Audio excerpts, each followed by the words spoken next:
बिस्मिल्लाहिर्रहमानिर्रहीम। इसको हम ज़रा देखते हैं कि a block of mass of 5.8 kg is placed on a horizontal surface। थोड़ी ज़्यादा horizontal surface हो गई है, लेकिन let's suppose this is हमारा बॉडी, हमारा बॉक्स है, 5.8 kg है। If a force of force हमारे पास given है 2.9 न्यूटन फोर्स लग रही है यहाँ पे 2.9 न्यूटन। और ये हमें मास को भी ज़रा हाईलाइट कर देते हैं जो चीज़ें हमें गिवन है।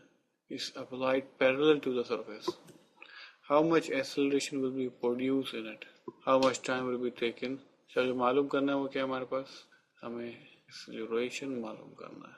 how much acceleration will be produced in it and how much time will it take block attaining the velocity of 5 meter per second square। यानी अगर हम इस ब्लॉक को अगर फोर्स लगाएं तो इसकी जो फाइनल वेलोसिटी क्या हो जाए, वी एफ, फाइनल वेलोसिटी क्या बन जाए हमारी, ठीक है, 5 मीटर पर सेकेंड, 5 मीटर पर सेकेंड। तो उसका मतलब है इनिशियल वेलोसिटी जो यहाँ पे इस पॉइंट पे है, ये क्या है, इनिशियल वेलोसिटी ये है 0।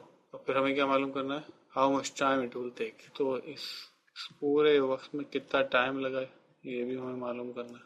सबसे पहले तो हम ये मालूम कर लेते हैं कि हमारे पास एक्सीलरेशन कितना है। हमको पता है Newton second law of motion से कि अगर हमें फोर्स का पता हो, हमें मास का पता हो, तो हम एक्सीलरेशन मालूम कर सकते हैं, क्योंकि फोर्स क्या है, ये एम ए के बराबर है। तो एक्सीलरेशन हुआ force divide by mass. Force है 2.9 और एक्सीलरेशन और क्या है, मास क्या है 5.8। तो ये हमारे पास डिवाइड करें तो ये बन जाएगा 0.5 मीटर पर सेकेंड स्क्वायर। तो हमारे पास एक्सेलरेशन हमको मिल गया। तो हमें टाइम मालूम करना है। टाइम के लिए क्या है, हमें पता है कि हम acceleration first equation of motion क्या है, V F final velocity, V F is equal to V I plus A T.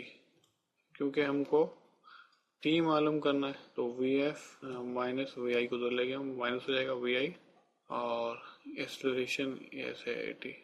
अब हमें ए को इधर लेके जाना है तो हम उसको क्या करेंगे, क्रॉस मल्टीप्लाई करेंगे तो क्या बन जाएगा, T is equal to V F minus V I divide by A. तो हमारे पास फाइनल वेलोसिटी है 5 मीटर पर सेकेंड, इनिशियल वेलोसिटी है 0 और एक्सीलरेशन है 0.5। तो टाइम कितना बन गया, हाँ ये बन गया 5 डिवाइड बाय 0.5। इसको ऊपर हम लोग कर ले जाए तो जैसे मिल को हटाएंगे तो ऊपर कितना बन जाएगा, 50 हो जाएगा, 5 हो जाएगा 10